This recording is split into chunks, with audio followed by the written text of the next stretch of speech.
Halo teman-teman semuanya, apa kabar? Semoga semua selalu sehat ya. Kita berjumpa kembali dalam pertemuan ke-9 mata kuliah Pajak Bumi dan Bangunan, Sektor Perkebunan, Perhutanan, Pertambangan Minyak Bumi, Pertambangan Mineral dan Batu Bara, Pertambangan untuk Pengusahaan Panas Bumi, dan sektor lainnya. Ya, pada pertemuan ke-9 ini di pertemuan setelah UTS kita mulai mempelajari teknis setiap sektor gitu ya. Kalau sebelum UTS kita mempelajari ketentuan umum untuk administrasi pengenaan PBB mulai dari SPOP gitu ya, itu berlaku untuk semua sektor, kemudian sampai dengan yang terakhir adalah hak dan kewajiban wajib pajak yang diatur dalam Undang-Undang PBB dan Undang-Undang KUP. Hak dan kewajiban itu juga berlaku untuk semua sektor.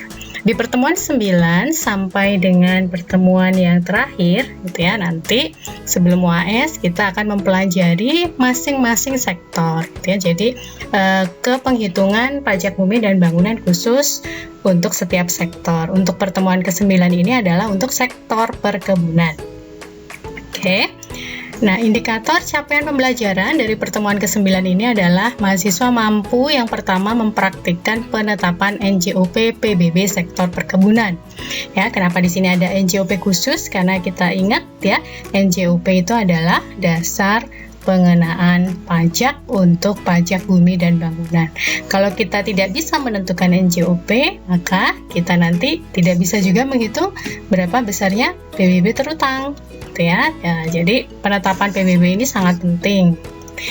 Nah, setelah kita berhasil ya bisa menghitung berapa NJOP untuk PBB sektor perkebunan, nanti berikutnya adalah kita harus mahasiswa diharapkan mampu mempraktikkan penghitungan PBB sektor perkebunan. Ya, kalau sudah bisa menghitung NJOP-nya, kemudian yang kedua adalah menghitung besarnya PBB sektor perkebunan. Ini nanti yang akan biasanya ya kalau diterbitkan berdasarkan SPOP, nanti akan muncul ketetapan berupa SPPT, dan apabila diterbitkan berdasarkan hasil penelitian ya atau pemeriksaan PBB, nanti hasilnya adalah SKP PBB. Ya, ingat kalau untuk SKP PBB nanti ada sanksi 25% dari pokok atau selisih pokok.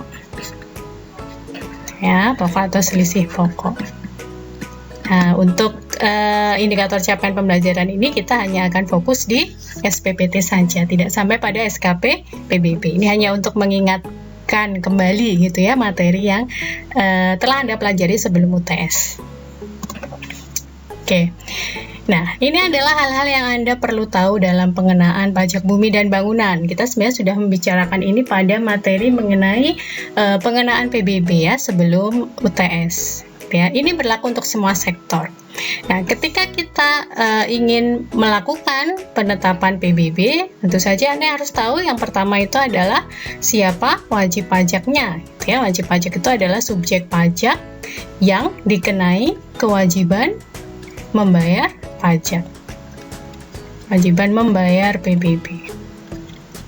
Nah, kita harus tahu siapa yang mau kita suruh bayar. Nanti siapa yang akan kita tagih. Ya, makanya penting untuk bisa mendefinisikan siapa itu wajib pajaknya untuk suatu objek PBB. Nah, yang kedua, kalau kita sudah tahu ya wajib pajaknya, yang kedua adalah kita harus tahu berapa yang mau kita tagih, berapa jumlah yang kita minta kepada wajib pajak untuk dibayar, berapa jumlah yang terutang atas objek itu, berapa hak negara atas pemanfaatan bumi dan atau bangunan. Kita dalam pengenaan kita akan menghitung besarnya PBB terutang ya. Nah, kalau wajib pajak ini nanti subjek pajak yang naik kewajiban ini akan ada bukti tertulis ya berupa izin ya. Jadi kalau Anda ingat gitu ya, subjek pajak adalah orang pribadi atau badan yang memiliki, menguasai, memanfaatkan gitu ya memiliki hak menguasai, memanfaatkan bumi, itu ada dokumentasi tertulisnya ya. Kalau untuk PBB kebun, hutan, tambang dan yang lainnya itu berupa perizinan. Kalau untuk PBB P2 biasanya nanti ada sertifikat atau bukti kepemilikan ya, atau bukti kepemilikan. Nah, PBB PBB P5L khususnya harus dilandasi, penguasaan itu harus dilandasi atas suatu dokumen resmi, yaitu izin. Kalau ada bumi dan atau bangunan yang tidak memiliki dokumen resmi atau tidak memiliki perizinan, maka dia tidak dikenai PBB. Ya, apa berarti bisa kabur dong Bu gitu ya dari kewajiban pajak? Tidak sebenarnya gitu ya. Ketika dia tidak mempunyai izin, berarti sebenarnya usahanya itu ilegal gitu ya. Pihak yang punya kewenangan untuk memberikan izin nanti bisa melakukan penegakan hukum untuk dia gitu ya, untuk yang bandel itu. Nah, karena PBB itu kan kewenangannya adalah kewenangan Direktorat Jenderal Pajak itu kan memungut pajak sesuai yang diatur oleh undang-undang. Ya, ketika undang-undang PBB bilang itu adalah orang yang memiliki hak gitu ya, menguasai atau memanfaatkan, dan dalam peraturan turunannya di Peraturan Menteri Keuangan itu disebutkan adalah yang pihak-pihak yang punya izin, maka DJP hanya bisa memungut pajak untuk bumi dan atau bangunan yang punya izin saja. Ya, perizinan ini nanti juga spesifik untuk setiap sektor, itu masing-masing memiliki izin sendiri. Ya. Kemudian untuk penghitungan PBB terutang, Anda ingat objek PBB namanya pajak bumi dan bangunan, objeknya adalah bumi dan bangunan. Nah, tadi udah saya singgung gitu ya, bahwa dasar pengenaan PBB itu adalah NJOP. NJOP ini apa? NJOP adalah jumlah dari NJOP bumi ya ditambah NJOP bangunan. Apa unsur pembentuk NJOP bumi dan apa unsur pembentuk NJOP bangunan? NJOP ya itu adalah perkalian antara NJOP per meter persegi dengan luas dalam satuan meter persegi.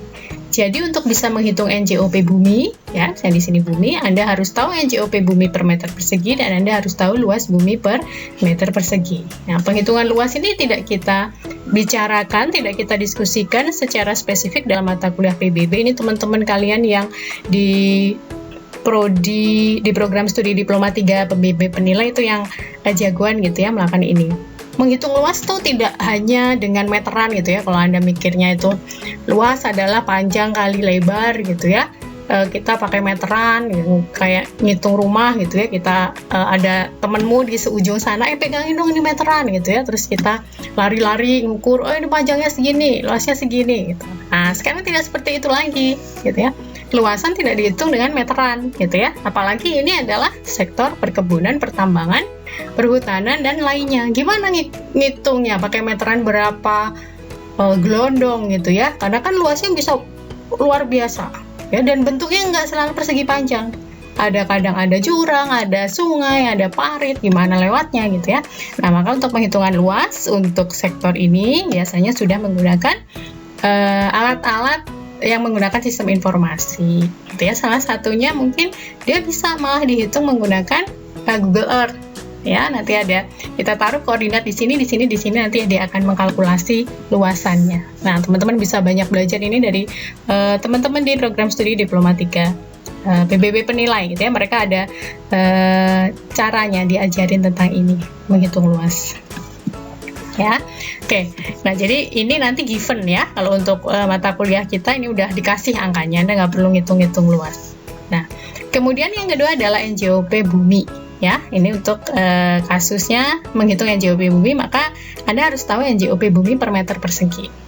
Kalau di UTS Anda sudah dapat angkanya gitu ya, udah dikasih berapa besarnya. Nah kalau di setiap sektor nanti Anda akan menghitung ini asalnya dari mana, karena dalam satu perkebunan gitu ya, misalnya ini perkebunannya bentuknya kayak gini, ternyata ada beda-beda pengelompokan arealnya. Areal itu adalah satu bidang ini. Jadi dalam satu bidang ini nanti akan ada wilayah di sini yang sudah ada tanamannya misalnya ya. Terus ada wilayah di sini yang baru bikin pematang doang misalnya, yang baru diolah aja. Ada areal di sini yang dipakai untuk rumah-rumah pegawai ya, pekebunnya ya misalnya. Aduh saya ini memang nggak bisa menggambar ya. Dan kemudian ada daerah di sini yang ternyata nggak bisa, somehow itu nggak bisa ditanam. Nah ini NJOP-nya bagaimana ini menghitungnya? gitu ya. Kalau kemarin kan teman-teman kan belajar NJOP itu dihitung menggunakan 3 pendekatan gitu ya. Ada pendekatan pendapatan, kemudian ada pendekatan perbandingan data pasar, dan ada pendekatan biaya. Itu ya, ada 3 jenis pendekatan ya. Anda bisa melihat lagi materi sebelumnya. Nah, terus gimana ngitungnya dengan kondisi yang berbeda-beda? Nah, itu yang akan kita pelajari dalam pengenaan PBB setiap sektor, karena setiap sektor punya karakteristik yang unik gitu ya, yang berbeda satu sama lain. Nah, jadi ketika Anda ingin menghitung NJOP bumi, Anda harus tahu NJOP bumi per meter persegi, yang berarti Anda harus bisa mengidentifikasi jenis-jenis areal yang ada di atas permukaan bumi, atau nanti untuk tambang itu ada yang terdapat di bawah bumi atau tubuh bumi, dan kemudian Anda juga harus bisa mendefinisikan berapa luas dari bumi tersebut. Bumi yang mana? Tentu saja bumi yang merupakan objek PBB. Nah, hal yang sama juga untuk bangunan. Ya, NJOP bangunan adalah NJOP bangunan per meter persegi dikalikan luas bangunan dalam satuan meter persegi. Satuannya harus sama ya, ingat ya, ini udah pelajaran dari zaman dulu ya, harus sama gitu satuannya. Jadi Anda harus bisa menghitung nanti untuk bangunan berapa besarnya NJOP bangunan per meter persegi dan berapa besarnya luas. Nah, mirip dengan bumi, bangunan dalam satu kebun itu juga nggak hanya satu. Ya, bangunannya bisa banyak, bisa ada kantor, bisa ada tempat parkir, bisa ada rumah pekebun gitu ya, bisa ada pabrik, pengolahan. Yang itu tentunya kalau teman-teman ingat gitu ya, dihitung dengan pendekatan biaya gitu ya untuk bangunan. Itu kan tentu nilainya berbeda-beda. Nah, nanti kalau Anda ingat gitu ya, di bentuk SPPT itu kan kolomnya hanya ada bumi, bangunan, kemudian di sini ada luas, kemudian di sini ada NJOP per meter persegi, kemudian di sini ada NJOP. Artinya apa? Hanya ada satu NJOP bumi dan hanya ada satu NJOP bangunan. Padahal buminya ada banyak areal dan bangunannya juga lebih dari satu bangunan. Nah, bagaimana cara menghitungnya? Itu yang akan kita pelajari dalam materi ini. Oke? Ya, kita lanjutkan ya. Nah, sekarang kita masuk dalam kebun. Ya, mungkin kita tahu ya dari TK, mungkin kita udah ada lagunya. Gitu. Lihat kebunku gitu ya, tapi itu kebun bunga ya, itu kebun bunga. Nah, di sini kebun yang diatur dalam pengenaan PBB sektor perkebunan ini sudah ada daftar tanamannya. Ya, daftar tanamannya apa saja itu sudah ada di situ, apa yang menjadi bagian dari kebun dan apa yang bukan. Ya. Nah, secara umum nanti tanaman kebun Anda bisa bagi, ada tanaman tahunan, ya, ada tanaman tahunan dan ada tanaman musiman. Ya, tanaman tahunan itu tanaman yang kayak apa ya? Dia hidup bertahun-tahun gitu ya. Hidup bertahun-tahun, jadi bisa dipanen berkali-kali. Jadi, kenapa ada kebun yang di sini? Kebun yang di sini itu maksudnya kebun yang diusahakan untuk menghasilkan, ya, menghasilkan ini bukan kebutuhan primer sebenarnya, tapi ini untuk kegiatan usaha, gitu ya. Jadi kita tidak membicarakan kebun hidroponik di halaman depan rumah orang yang sekarang lagi ngetren, gitu ya, atau kita juga tidak membicarakan kebun singkong yang ada di pekarangan belakang rumah orang tua saya misalnya, gitu ya. Kita membicarakan perkebunan dalam skala besar yang memang merupakan suatu kegiatan usaha yang diharapkan dapat mengenerate revenue. Ya, jadi ini perkebunan skala besar. Oke. Nah, di situ ada tanaman tahunan, ada tanaman musiman. Tanaman tahunan, tanaman yang hidupnya lebih dari 1 tahun, bisa dipanen lebih dari 1 kali. Ya, misalnya apa ya? Tanaman kebun itu misalnya coklat. Ya, kakao ya. Anda jangan bayangkan silver queen itu nggak ada pohon terus tiba-tiba muncul silver queen gitu ya. Sorry ya nyebut merek ya. Nah, nggak ada gitu ya. Jadi ya yang muncul buahnya kakao, tapi kita lebih sering dengar ya buah coklat gitu ya, biji coklat. Nanti yang dipakai bikin coklat kan bukan buahnya ya, tapi bijinya. Kemudian contoh lagi adalah teh ya, kemudian kopi. Nah, dan seterusnya. Anda bisa bayangin itu. Ya, ini tanaman tahunan itu tanaman yang dia bisa menghasilkan lebih dari satu kali. Jadi setiap panen itu bukan berarti pohonnya terus dibuang gitu ya. Setiap panen nanti dia ditunggu lagi sampai masa produktifnya habis, menurun, dan kemudian ditebang. Sedangkan untuk tanaman musiman ini tanaman kebun yang setelah panen dia dibuang gitu ya. Misalnya apa ya? Misalnya rimpang ya, rimpang kayak jahe, kunyit, dan seterusnya. Itu kalau digunakan dalam skala besar, diberikan izin usaha perkebunan, ketika dia panen itu kan dicabut ya. Kalau yang tanaman rimpang itu kan dicabut, misalnya Anda tahu gitu ya, di daerah Anda jahe panen ya dicabut, terus diambil jahenya. Apakah ditanam lagi pohonnya? Enggak, ya udah nggak ada gitu ya, nanti ganti lagi, ganti tanaman baru lagi gitu ya. Jadi dia kalau panen ya tanamannya ikut hilang gitu ya. Kalau tanaman tahunan ini enggak. Tanaman musiman yang karakternya kayak gitu. Semuanya adalah tanaman kebun. Ya, nah, perkebunan itu adalah segala kegiatan pengelolaan sumber daya alam. Ya, sumber daya alam itu maksudnya apa? Karena untuk kebun itu ada keterlibatan tanah, gitu ya, kemudian air, gitu, dan unsur hayati lainnya yang ada di bumi, gitu ya, yang ada di alam, sumber daya alam. Kemudian sumber daya manusia. Sumber daya manusia ini pengelola kebun, ya, pengelola kebun, kemudian pekebun. Pekebun itu adalah orang yang melakukan penanaman gitu ya, perawatan, pemanenan, dan seterusnya. Sarana produksi, alat dan mesin, budidaya, panen, pengolahan, dan pemasaran terkait tanaman kebun. Jadi perkebunan ini bukan semata-mata tanamannya saja, tapi juga semua kegiatan yang dilakukan dalam rangka pengolahan tanah gitu ya, pemupukan, perawatan, penanaman, kemudian perawatan tanaman sampai dengan dia panen, dan sampai dengan hasil panen itu diolah atau selanjutnya dipasarkan. Khusus untuk tanaman kebun yang tadi sudah kita bicarakan dapat dikelompokkan menjadi dua, yaitu tanaman tahunan dan tanaman musiman. Ya. Kebun yang kita bicarakan di sini adalah kebun yang punya izin, tadi yang sudah disampaikan pada slide sebelumnya. Nah, jenis usaha perkebunan itu dibagi menjadi 3 kelompok, yaitu usaha budidaya tanaman perkebunan, ya, kemudian usaha pengolahan hasil perkebunan, dan usaha jasa perkebunan. Untuk usaha budidaya ini berarti dia fokus pada penanaman, ya, dari yang tidak ada tanaman menjadi ada tanaman dan menghasilkan tanaman. Di sini rangkaian kegiatan pratanam, ya, sebelum ditanam kan harus diolah dulu. Kita ngomong kebun profesional gitu ya, kita nggak ngomong di halaman rumah yang kita lempar cabai busuk terus besoknya tumbuh deh cabai gitu ya. Nah, ini enggak, ini tanahnya harus diolah dulu, harus diberi pupuk dan di prepare gitu ya, dipersiapkan sedemikian rupa sehingga dia nanti akan menjadi lahan tanam yang potensial. Kemudian ada penanaman gitu ya, kemudian pemeliharaan tanaman. Jadi setelah tanahnya diolah, disiapkan, kemudian bibitnya ditanam. Habis ditanam ya harus dipelihara gitu ya, dipelihara. Kemudian setelah itu kalau sudah nanti akan menghasilkan, kemudian dipanen. Ini banyak sekali typo, saya mohon maaf ya, pemanenan, dan kemudian ada sortasi atau pemilahan mana yang masuk dalam kategori biasanya gitu ya. Ada grade A, grade B, grade C. Ini kita nggak ngomong barang ori atau KW ya, ini sortasi pemilahan hasil panen dari tanaman kebun. Kan hasil nggak semua bagus gitu ya.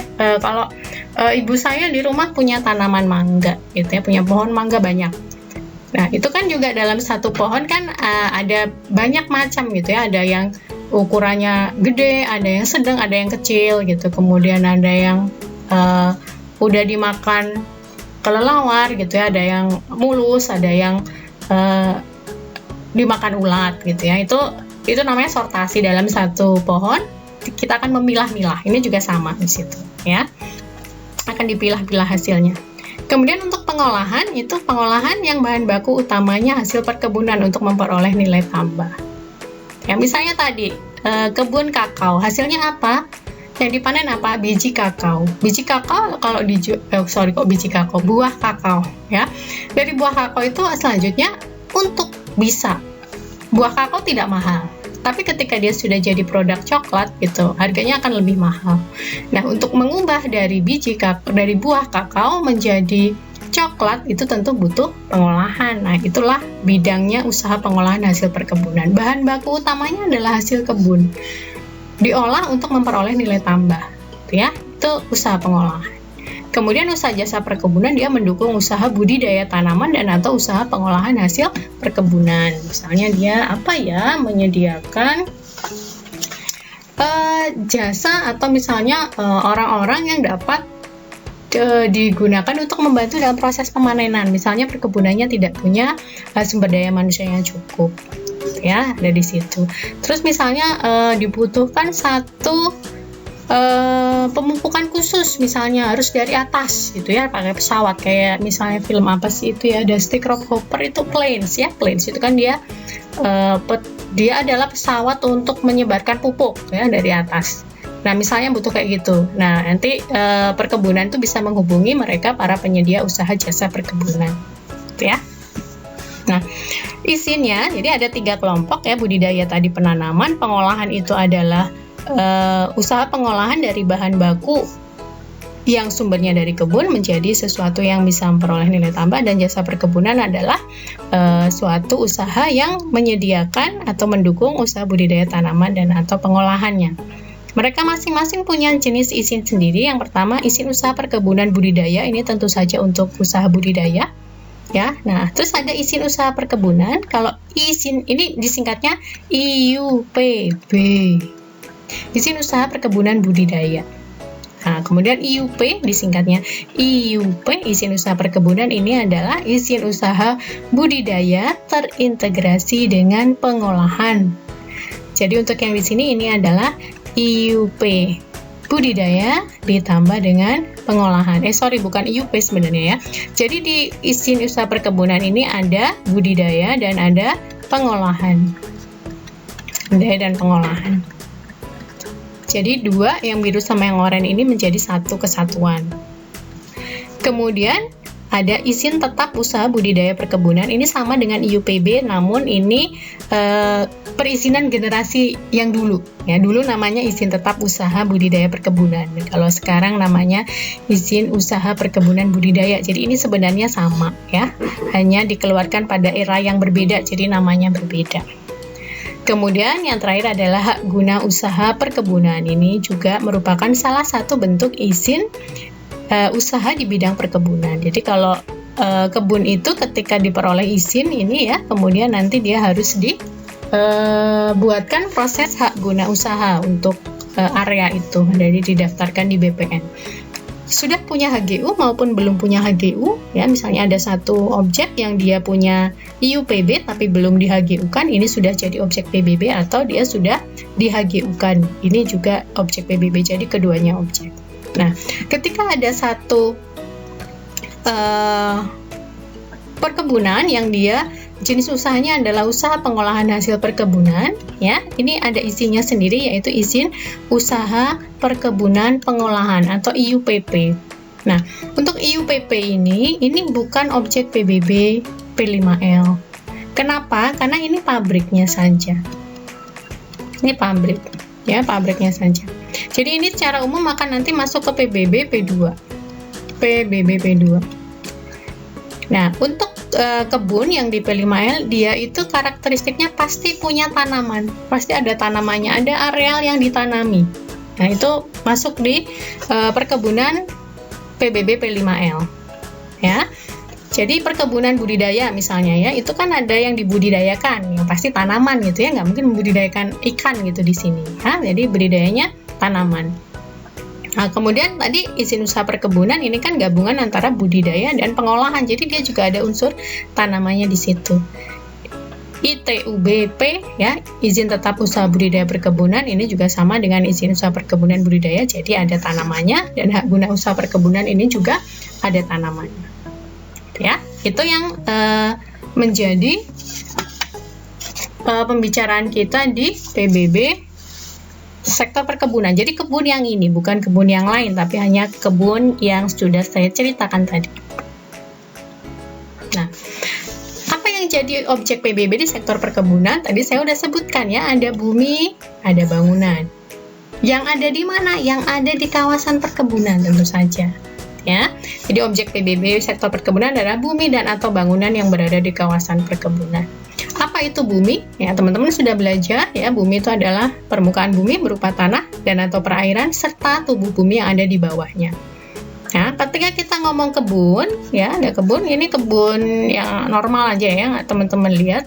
Yang akan menjadi objek adalah permukaannya saja. Yang berupa tanah, permukaan bumi ini pun juga hanya yang berupa tanah. Kita belum bisa menemukan teknologi menanam di atas perairan. Gitu ya, kalau kita ngomong ini perairannya misalnya sungai, danau, atau lautan, itu kita belum sampai ke sana teknologi kita. Jadi untuk kebun itu hanya ada permukaan bumi, ya. Yang pertama buminya adalah permukaan bumi. Permukaan buminya juga tanah. Bukan bumi, tanah. Apakah ada yang di bawah bumi? Ya, di bawah bumi tidak ada untuk perkebunan. Ya, jadi tidak ada yang diambil dari dalam tubuh bumi. Kita mengambil apa yang ada di permukaan bumi. Nah, kemudian bangunan. Bangunan adalah konstruksi teknis yang ditanam atau dilekatkan secara tetap pada tanah dan atau perairan. Merujuk pada buminya perkebunan, maka ini adalah yang ditanam atau dilekatkan secara tetap pada tanah. Ya, yang dia nanti harus berada di kawasan perkebunan. Bumi ini ada di kawasan perkebunan dan bangunan juga ada di kawasan perkebunan. Gitu ya. Nah, kemudian ke definisi kawasan. Kawasan, tadi kita sudah belajar ada izin ya. Nah, kawasan ini adalah areal yang ada dalam izin usaha perkebunan budidaya, izin usaha perkebunan, izin tetap usaha budidaya perkebunan, dan atau hak guna usaha. Ketika suatu usaha perkebunan mengajukan proses perizinan, nanti dia akan mendapatkan satu izin untuk satu wilayah besar. Ini ya misalnya. Nah, ini adalah wilayah isinya, gambar kok keroak-keroakan gitu ya. Ini misalnya IUPB. Nah, ini sudah pasti ini semuanya akan menjadi ya potensi untuk objek. Ya, ini kawasan kebun. Ini kawasan kebun. Nah, tapi ya kawasan ternyata tidak sebatas yang ada di sini. Nanti ada gambarnya ya di slide setelahnya. Tapi bisa juga adalah area di luar IUPB, di luar izin usaha perkebunan budidaya, di luar izin usaha perkebunan, di luar izin tetap usaha budidaya perkebunan, dan atau HGU. Nang jobo niki di luarnya ini. Ya, kalau di dalam ini udah tidak ada perdebatan lah antara kita. Di dalamnya ya pastilah dia ya. Nah, tapi ini ada yang di luarnya. Loh, kok bisa di luarnya? Yang seperti apa? Di luar, tapi ada ketentuannya. Yang merupakan satu kesatuan yang digunakan untuk kegiatan usaha perkebunan. Ketika dia berada di luar dari areal ini, dan dia digunakan untuk usaha perkebunan juga. Ya, perkebunan siapa ya? Perkebunannya yang punya ini, bukan perkebunan kebun orang lain ya, perkebunannya orang ini. Dan secara fisik tidak terpisahkan. Nah, nanti kita akan ada gambarnya, ada ilustrasinya, maksudnya apa secara fisik tidak terpisahkan. Ya. Kemudian ya, perkebunan itu yang tadi sudah dijelaskan ya, kegiatan pengelolaan sumber daya alam, sumber daya manusia, dan seterusnya yang dimanifestasikan dalam bentuk perizinan. Jadi, yang jadi objek itu adalah permukaan bumi berupa tanah yang ada di dalam kawasan perizinan atau yang ada Jadi yang jadi objek PBB kebun itu adalah bumi ya berupa tanah, permukaan tanah yang ada dalam areal yang diberikan perizinan atau yang berada di luar areal yang diberikan perizinan, namun ya merupakan satu kesatuan dan secara fisik tidak terpisahkan. Gitu ya. Nah, ini ilustrasinya. PT ABC memperoleh izin usaha perkebunan budidaya seluas ini. Ini gambarnya yang paling gampang, kotak. Gitu ya, yang paling gampang itu kotak. Nah, di dalam sini ya, ini areal-areal kalau dikasih itu baru pertama dikasihkan itu ya biasanya bukan areal siap tanam ya, bukan areal yang langsung kita tanemin gitu ya, tapi butuh pengolahan. Nah, misalnya dalam areal ini nanti ada wilayah yang termasuk dalam pasal 3 ayat 1 Undang-Undang PBB. Nah, ini Anda lihat, ini adalah objek yang tidak dikenai PBB. Ya, ini objek yang tidak dikenai PBB. Nah, kalau ini objek yang tidak dikenai, ya berarti nanti ini tidak dikenai, berarti yang nanti potensial untuk kena PBB adalah ini ya, segini. Nah ini aja, yang ini enggak, yang ini tidak dikenai kok secara undang-undang, makanya tidak kita perhitungkan nanti ya. Jadi belum tentu satu areal dalam IUPB yang disebutkan itu semuanya akan menjadi objek pajak, belum tentu. Anda harus bisa mengklaster, Anda harus bisa mengidentifikasi apa jenis-jenis areal yang ada di situ, ya. Nah, kemudian misalnya ini IUPB yang di dalam ini insya Allah semuanya adalah objek, kecuali pasal 3 ayat 1 ya. Nah, kemudian misalnya ada satu pabrik pengolahan, ya, pabrik pengolahan miliknya PT ABC juga, miliknya PT ABC. Ada di sini, ini di luar IUP kan ya, IUP-nya kan di sini, ada di luar IUP. Nah, apakah ini termasuk objek PBB? Ya, apakah ini termasuk objek PBB perkebunan PT ABC? Jawabannya ya. Kenapa? Karena dia menempel, berada dalam satu kesatuan. Satu kesatuan diwujudkan dalam apa? Koordinat yang sama.